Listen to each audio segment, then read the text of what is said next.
अस्सलामुअलैकुम दोस्तों, अज की वीडियो विच मैं थानू फाल आर्मी वर्म की निशानी दसना चाहना ते फाल आर्मी वर्म सुंडी के बारे कोई थोड़ा जिहा थानू आगाह करना चाहना कि ये फाल आर्मी वर्म का यह डसा हुआ एक पौधा खड़ा है।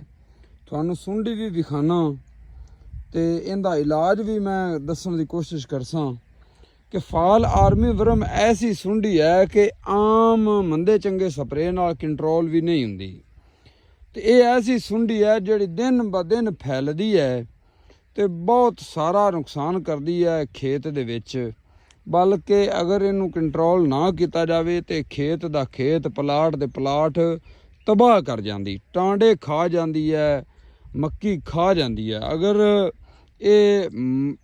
अगर कंट्रोल ना किया जाए, अगर ये बच जाए खेत दे विच ते ईवन के छली नूं भी खा जाती है, छली नूं पै जाती है तो छली का भी नुकसान करती है।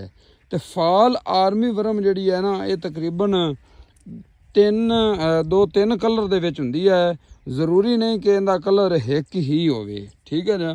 ये ब्राउन भी हुंदी है। ये जनाब इत्थे हुण मैनूं ये नज़र जिहड़ी आई है ये सबज़ कलर दी है।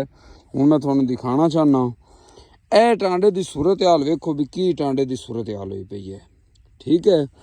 ये इस तरीके ही अगर वड्डी मक्की नूं 8 तो 10 पत्तियां वाली मक्की हुई खड़ी है ना तो उनका भी हशर इहो ही कर देंदी है।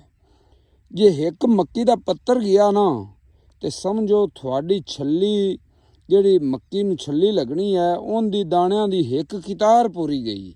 अगर मक्की का एक पत्तर गया ना तो समझ लो कि छली दी एक जिहड़ी कितार है ना दाणियां दी वो गई, ठीक है। हुण फाल आर्मी वर्म पहले तो थानू टांडा जिहड़ा इवें खाधा हुआ नज़र आएगा, इत्थों ही पहचान हो जानी चाहिए है। और उस तो बाद थानू इहदे फुजले तो जिहड़ी ना पहचान हो जानी चाहिए है कि काफ़ी तादाद विच ये खा के उहदे उत्ते गंद मारी रखदी है। बाकी ये जनाब रात नूं ज़्यादा अटैक करदी है ते दिन नूं जिहड़ा ना ये जांदी छुप ते ये जिहड़ी है ना एक होर ये डस भी लैंदी जे। तो मैं थोड़ा दिखाना चलना ए पई जे फाल आर्मी वर्म, ठीक है जी।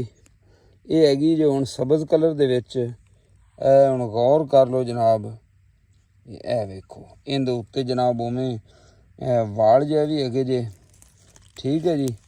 ये हैगी जे फाल आर्मी वर्म ते इहदा जनाब असी तां मैं एडवरटाइजमेंट नहीं कर रहा।